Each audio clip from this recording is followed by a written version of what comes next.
नमस्कार, अब दुनिया की फटाफट बुलेटिन में आप सभी का स्वागत है और नजर डालेंगे आज की खास खबर पर। पीएनबी घोटाले के मेहुल चोकसी को भारत लाने की कोशिश हुई तेज। बेल्जियम में हुई गिरफ्तारी, भारत ने की प्रत्यर्पण की अपील, खराब सेहत का हवाला देकर कोर्ट से चोकसी ने मांगी बेल। वक्फ कानून को लेकर कांग्रेस के विरोध के बीच पीएम मोदी का सीधा हमला, कहा मुसलमानों से हमदर्दी है तो मुस्लिम को बनाए पार्टी का अध्यक्ष। वक्फ कानून का सही इस्तेमाल होता तो मुसलमानों को पंचर नहीं बनाना पड़ता। वक्फ कानून को लेकर पश्चिम बंगाल के मुर्शिदाबाद हिंसा में बांग्लादेश से जुड़ सकते हैं तार, जांच में जुटी एजेंसियां। कट्टरपंथी संगठन एसडीपीआई पर लोगों को भड़काने का आरोप, हिंसा के बाद अब हालात हो रहे सामान्य। अंबेडकर जयंती पर पीएम मोदी का कांग्रेस पर हमला, कहा संविधान की बख्शा कांग्रेस बाबा साहब को दो बार हराया, अपमानित करने का लगाया आरोप। बोले राहुल अंबेडकर हमेशा मार्गदर्शन करते रहे। अयोध्या में राम मंदिर के मुख्य शिखर पर कलश की स्थापना, वैदिक मंत्रोच्चार और हवन पूजन के साथ रखा गया कलश। मंदिर की सुरक्षा के लिए तैयार हो रही विशेष दीवार। दिल्ली में 2025 की पहली तिमाही में अपराध और बलात्कार के मामलों में कमी। 2025 की पहली तिमाही में कई प्रमुख अपराधों, विशेष रूप से सड़क पर होने वाले अपराध और बलात्कार के मामलों में कमी दर्ज की गई। सर्जिकल स्ट्राइक, वक्फ संशोधन बिल, पूर्व केंद्रीय मंत्री मुख्तार अब्बास नकवी ने कहा वक्फ संशोधन अधिनियम लश्कर ए लूट पर सर्जिकल स्ट्राइक। नकवी ने कहा वक्फ की व्यवस्था में दाल नहीं काला था बल्कि पूरी दाल ही काली हो गई थी। योगी आदित्यनाथ ने कहा कि आज उत्तर प्रदेश बीमारू राज्यों की कतार में नहीं खड़ा है। पिछले 8 वर्षों में देश के साथ साथ दुनिया ने उत्तर प्रदेश को बदलते हुए देखा है। फिक्की की राष्ट्रीय कार्यकारी समिति की बैठक को संबोधित कर रहे थे योगी आदित्यनाथ। हज यात्रा को देखते हुए सऊदी के गृह मंत्रालय लगातार हजियों के लिए नए नियम जारी कर रहा है। नए नियमों के अनुसार 12 वर्ष से कम उम्र के बच्चों को हज यात्रा के लिए वीजा नहीं दिया जाएगा। इस फैसले से देश भर में 291 बच्चों के आवेदन निरस्त कर दिए गए हैं। भारत के विभिन्न राज्यों में अवैध विदेशी नागरिकों और घुसपैठियों के खिलाफ लगातार कार्रवाई जारी है। दिल्ली में पुलिस ने एक अभियान में 15 विदेशी नागरिकों को गिरफ्तार किया है। इस अभियान में सिर्फ बांग्लादेशी नहीं बल्कि 2 अन्य देशों के नागरिकों को भी पकड़ा गया है।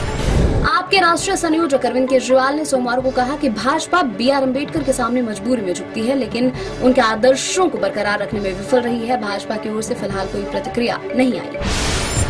पाकिस्तान के पंजाब प्रांत में 2 सिखों समेत 10 आतंकवादी गिरफ्तार। गिरफ्तार आतंकवादियों में 2 पाकिस्तानी सिख सूरज सिंह और बादल सिंह शामिल हैं। बड़ी साजिश को देना चाहते थे अंजाम।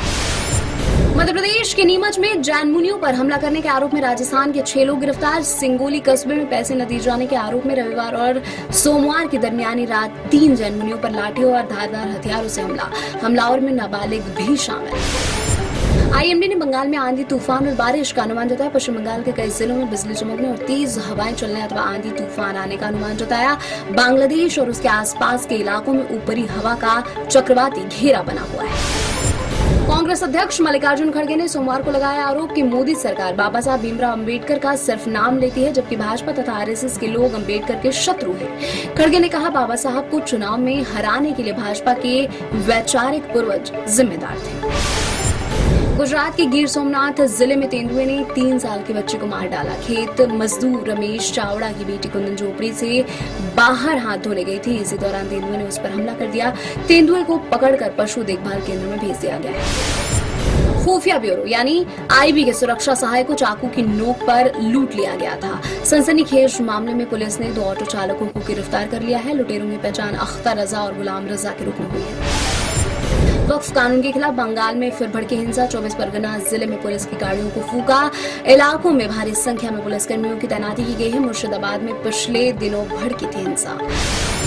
सलमान खान को फिर मिली जान से मारने की धमकी। वर्ली ट्रैफिक विभाग के व्हाट्सएप नंबर पर भेजी गई धमकी। सलमान को घर में घुसकर मारने और उनकी कार को बम से उड़ाने की धमकी दी गई है। मुंबई पुलिस ने अज्ञात शख्स के खिलाफ दर्ज किया केस।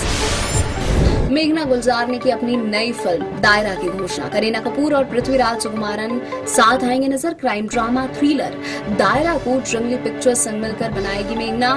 फिलहाल प्री प्रोडक्शन स्टेज पर है फिल्म। ये थी आज की फटाफट बुलेटिन। ऐसे ही ताज़ा अपडेट्स के लिए बने रहे हमारे साथ, यानी कि विजिट करें अब दुनिया पर।